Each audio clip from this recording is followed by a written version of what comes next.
Lecture 1.3, Pressure and Atmospheric Pressure. The definition of pressure is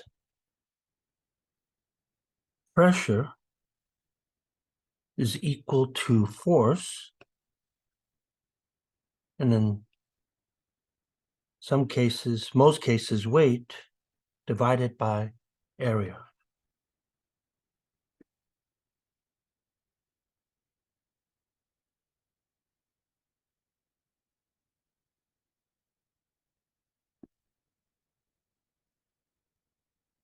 The role of area is as follows. So you could imagine that we have two blocks. One block is sideways, and the other block is vertical.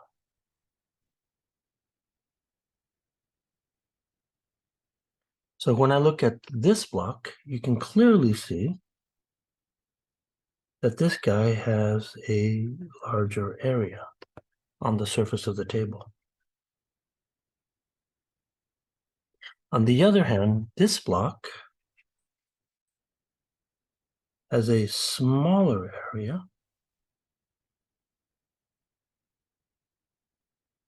So when I look at the definition of pressure here, you can see that both blocks have the same weight, but what's going to be different here is that they have different pressures. And the reason why is that because this has a larger area, it spreads the pressure out, the weight more, and therefore it reduces the pressure. On this situation, it's placing all the weight on a smaller area, and as a consequence, it increases the pressure. So if I look at the units of pressure,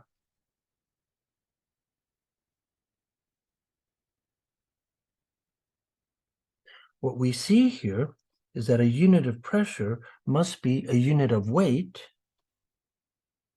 or force, which then would be a Newton per meter squared. And this is defined as 1 Pascal. But for short, we write this as 1 PA.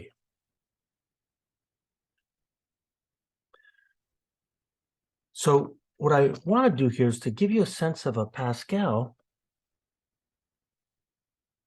The weight of a stick of butter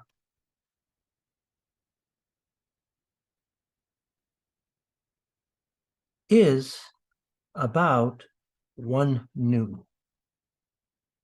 So you could imagine that now what you're going to do here is that you're going to spread out a thin layer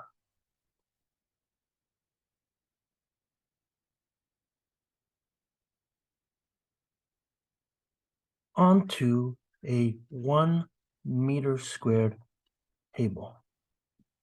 So if you're looking at this thing, you could imagine that you're doing something like this. So this is a 1 meter square table. In other words, the distance from here to here is 1 meter.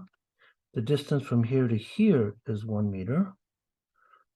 And so now what you're going to do here is that you're going to take this layer of butter that you got to spread over the whole table, and you got to admit that the pressure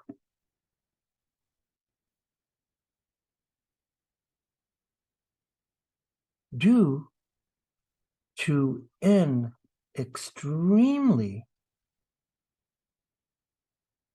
thin layer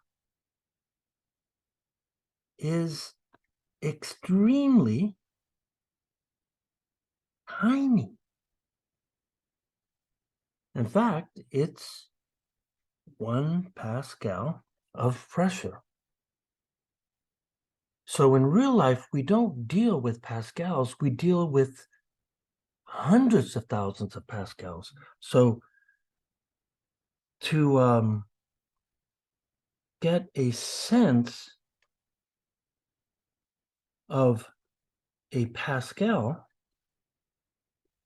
of pressure, let me be careful, in everyday situations,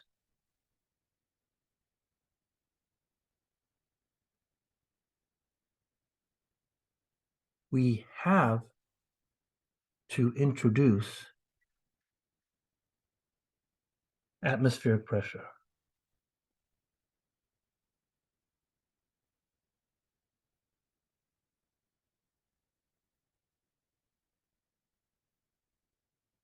So let's go look at atmospheric pressure.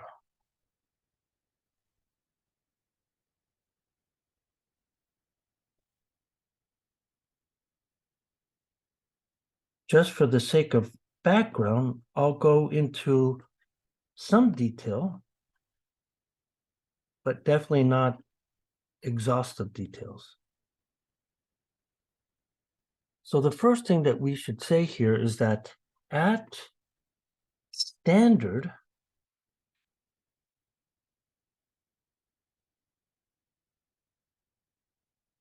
pressure and temperature,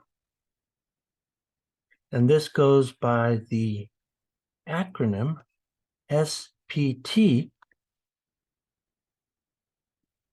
a cubic meter box has an air weight of 2.75 pounds. So, and if you were to look at the mass, it's about 1.25 kilograms. So air has weight. We don't feel it because we're immersed in the air. But if you were to look at this box here, this cubic box, and you were to look at the weight of the air in here. And so then when you go in and you look at the air molecules that are floating around in here at standard pressure and temperature, that weight is about 2.75 pounds, almost 3 pounds. That is pretty surprising. So when we look at air, here's what we find. Air is composed of 78% nitrogen gas and 21% oxygen gas.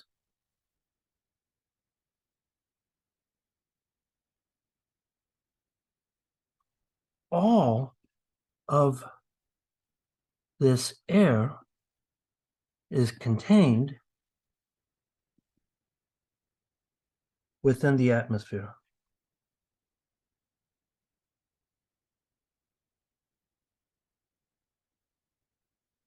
So then we have to ask the question, what do we mean by the atmosphere? Well, if I look at the thickness of the atmosphere,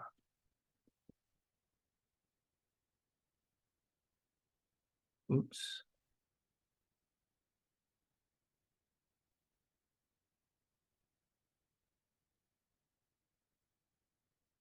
It is quite thin. So if I look at this thing, I essentially got to go, let's make it 1, 2, 3, 4. This is going to be my atmosphere right here, or a slice of the atmosphere. And so what I'm going to say here is that all of the air that we talk about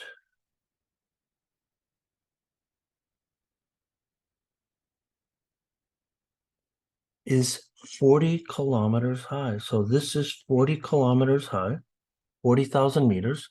Of course, this is going to be 0 kilometers. So then I could make this 10, 20, and 30. So what you'll find here is that roughly at about 5 kilometers, 50% of the air is below 5 kilometers. When you get up to 20 kilometers, it contains below 20 kilometers, 90% of is the air. And so when you get to 30 kilometers, that turns out to be 99%. So you're clearly seeing that as you go up, the density of the air is thinner. So the top of the atmosphere is 40 kilometers. You know, it's interesting that people will say that the sky's infinitely high. It's not. In fact, I wouldn't even call the atmosphere 40 kilometers. I would call it 30 kilometers since 99% of the air is contained to it. So an interesting comparison. So if I compare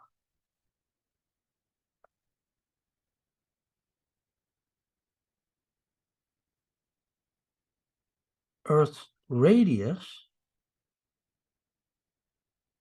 to the thickness of atmosphere, or of the atmosphere, here's what we find. So if I look at the thickness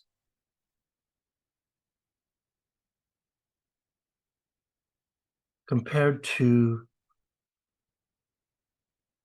Earth's radius,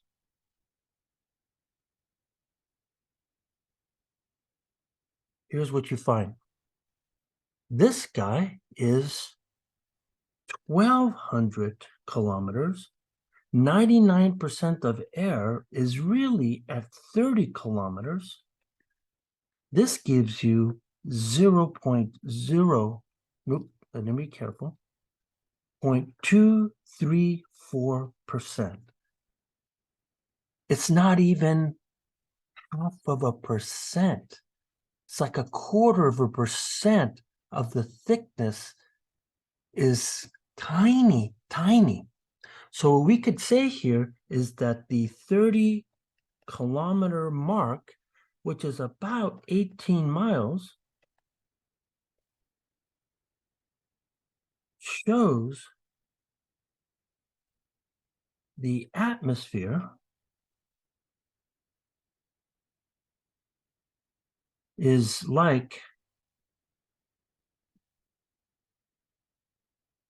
an extremely thin onion skin.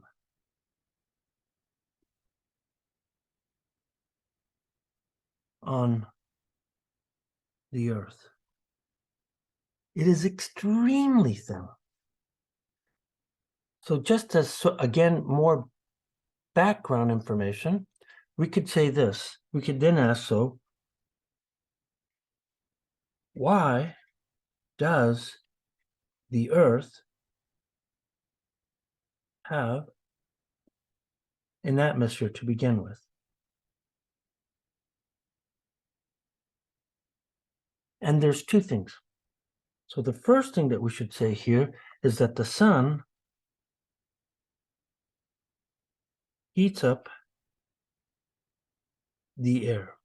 And so when I say the air, it heats up nitrogen and oxygen gas particles, and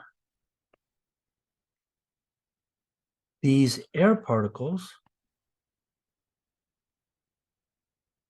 spread out.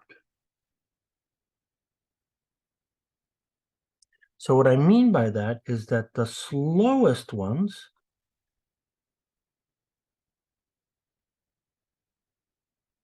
are at sea level, And that implies that their average speed is about 500 meters a second. And if you do this in miles per hour, that's about 1100 miles per hour. So when you feel atmospheric pressure, on your skin, you are finding here that you're being hit by a gas particle traveling 1100 miles an hour. But because it has such a tiny mass, it's hard for you with your coarse senses to actually feel that. The fastest ones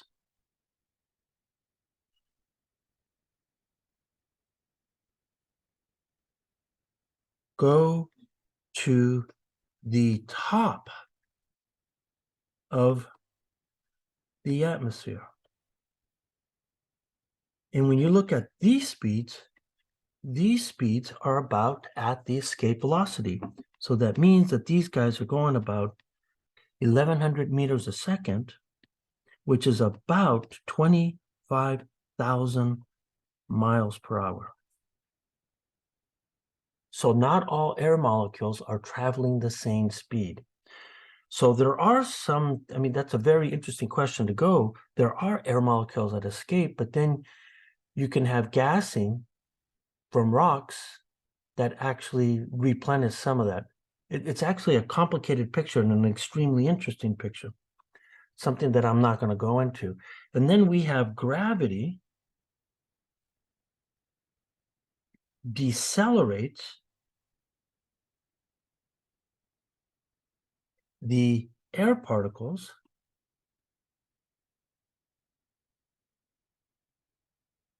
and stops the vast majority from leaving Earth. And as a consequence, we have an atmosphere. So now let's define what we mean by atmospheric pressure.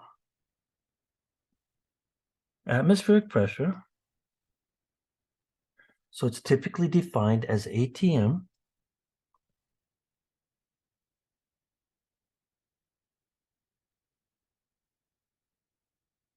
And we define this as PATM is the weight of the atmosphere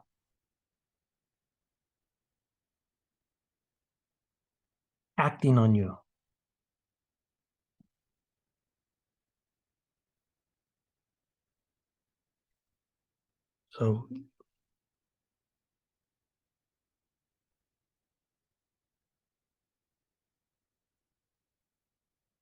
So pressure does not act directly straight down on you. Well, it does, but it also acts on the sides of you and underneath you. So what I want to do here is that I want to envision what do we mean by atmospheric pressure? So to envision atmospheric pressure, imagine a stack of cubic air boxes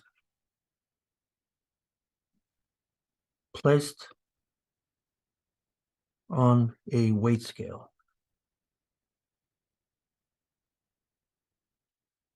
So what we're really looking at is we're looking at a column, a square column that goes all the way up to the top of the atmosphere.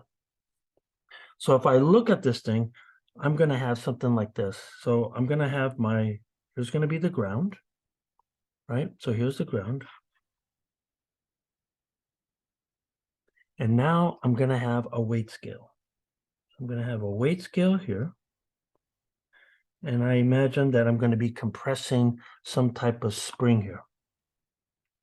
So then I could say here is that this guy here is my weight scale. So now what I gotta do is I gotta start creating boxes. So you could imagine that I have a box like this, and then I start stacking boxes. And I have to stack the boxes all the way up to the top of the atmosphere, right? So I have my boxes here. So you could see here at this level, this is 1 meter, and to the top of the atmosphere is 40,000 meters or 40 kilometers. So as I just stated, the density of air decreases with elevation.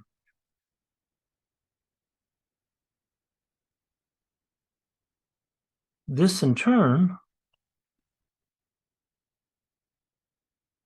decreases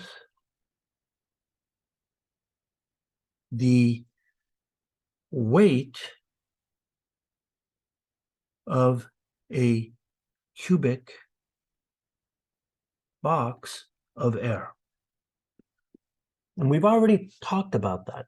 So then if I look at the weight, so I want to remind you, so when I say the weight, what you're really looking at is you're looking at a column. Okay, you're looking at a column. And this column here is 40,000 meters high. Okay, so it's not a flat surface like that. So then if I look at the weight of a square column of air that's 40,000 meters high, this is the same as 22,500 pounds, or in newtons, it's 101,000 newtons. So this number turns out to be quite important. Now, one of the things that you should first notice here is that this weight is a gigantic number, right? So this is equivalent to 11 2-ton delivery trucks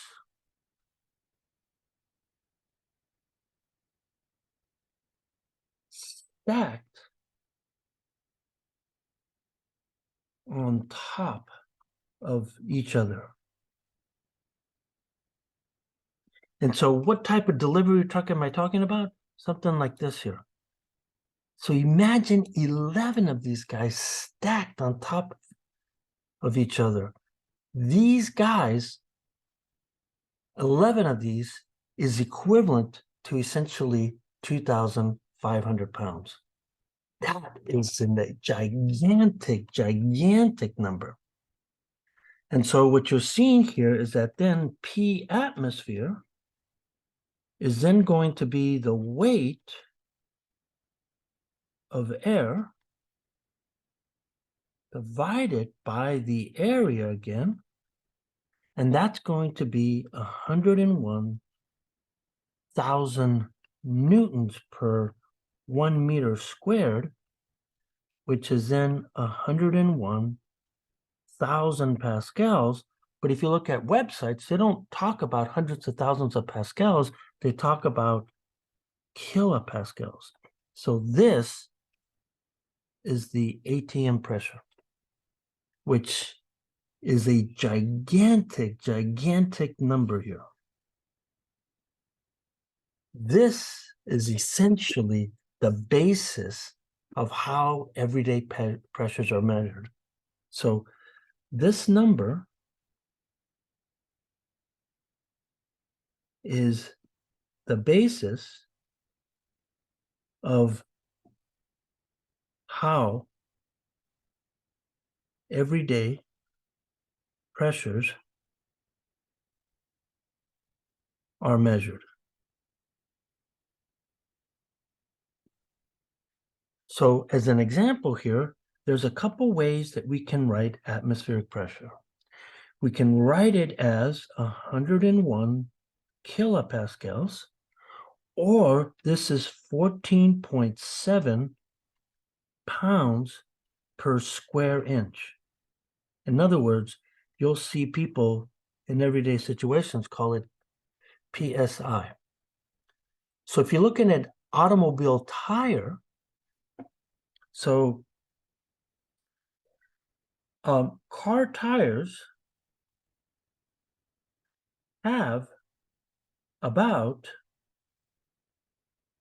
I don't know, they range from values from, I don't know, around 30 and above, have car tires have about 30 PSI, but that's equivalent to about 200 kilopascals. So that's essentially the units that we use. So now to finish up this discussion, now that we've defined what pressure is, I want to look at what I call gas pressure fundamentals.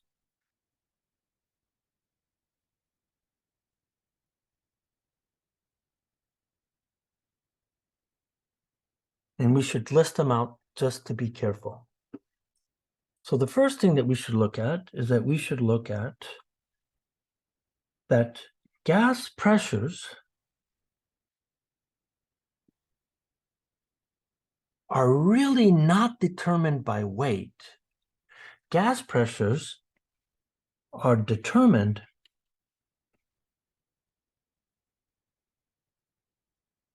by the number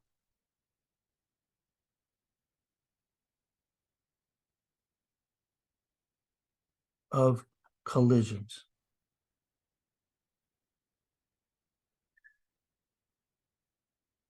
With the wall of a container.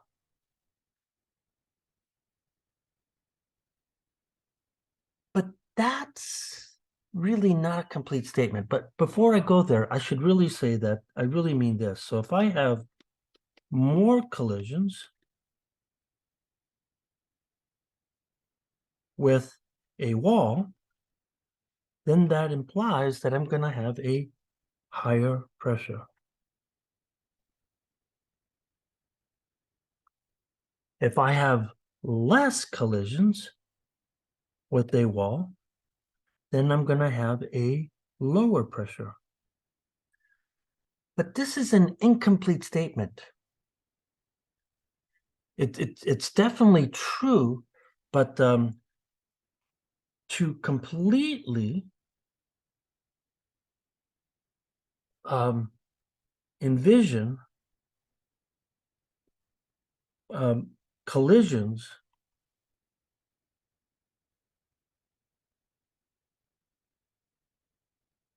one looks at the change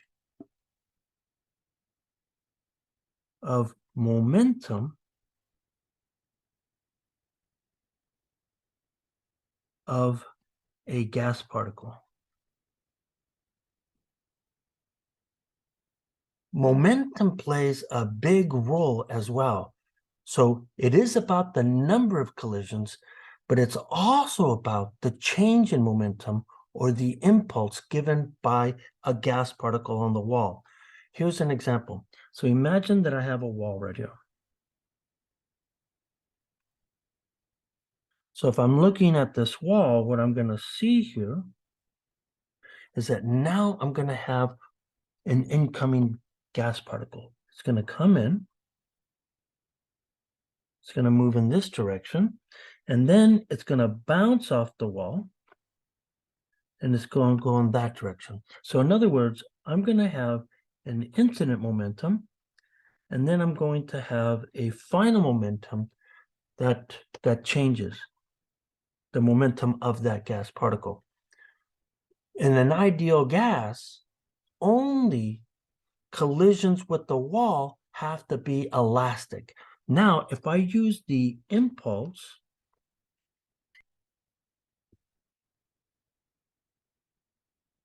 momentum theorem, what does it say? It says here is that if I change the momentum, then the wall has to apply an impulse. So this guy is the impulse. And what I'm saying here is that this has to be proportional to the pressure. So in other words, it's the change in momentum that is proportional to the pressure placed on the wall. So conceptually, it is the number of collisions, but it's also about the momentum change. So in other words, if I have a larger change in momentum,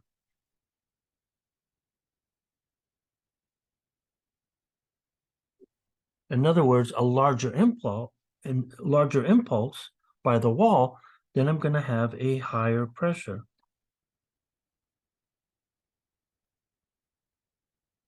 If I have a smaller change in momentum, then I'm going to have a lower pressure. So it depends on two things, not only on the number of collisions, but the change in momentum that's going to tell you about the pressure. Another thing to realize here is that energy always moves from a higher to a lower energy state. One of the most fundamental laws in all of physics. Since ideal gases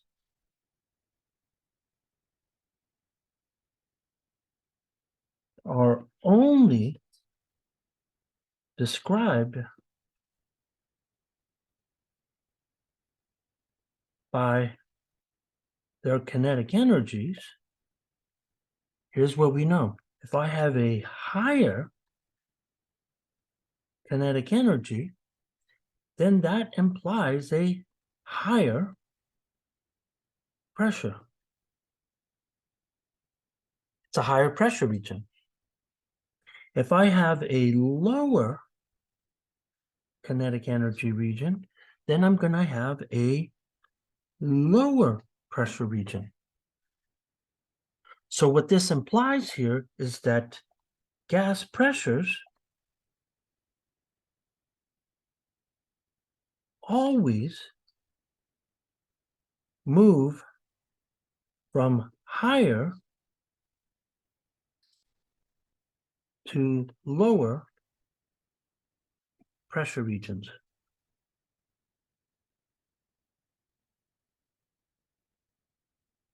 And so what that means here is that if I have a region of pressure that looks like this, that means I have a high region, pressure region here, and if I go and I let go over here, and I have a lower pressure region,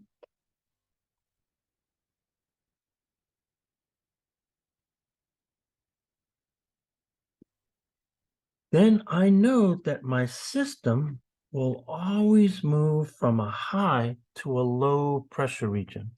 It's always going to move in that direction. And you can see here is that it's really just about energy transfer. It's not about anything else. And then the last thing that we should review here is that pressure is depth dependent.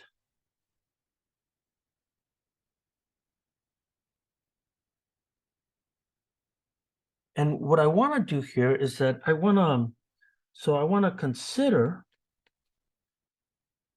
a column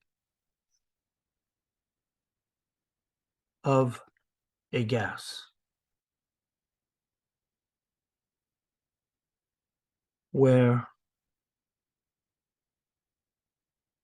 there is a pressure difference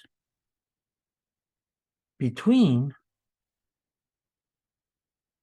the top and bottom, just like the atmosphere. So if I look at this thing here, you could imagine that I have my column right here. Here's my area. And if I looked at the atmosphere, what we saw here is that at the very top here, the density of the air was lower, but the density of the air at the very bottom was very high. So in other words, if I have a height of this column, and it doesn't have to be just atmosphere, it could be anything. We could see here is that up here at the top, I'm going to call this pressure P1, and I'm going to say that this is clearly the lower pressure. And down here at the bottom, we're going to call that P2. That clearly is a higher pressure. And the reason why it's a higher pressure is because you have the weight of all that gas pushing down, increasing the pressure. So then, according to this, we could then say that the pressure difference between P2 and P1 has to equal the weight of the gas. So then this would be mg of the gas divided by the area. Now, it turns out that we can rewrite the mass by writing this as the mass is then going to be the density of the gas times its volume. And when you do this, you can rewrite this as rho g delta y, where rho is the density of the gas. So if I rewrite this thing here, I could then say that the pressure at the bottom of the column is equal to the initial pressure at the top plus rho g delta y. This is a useful relationship for the homework.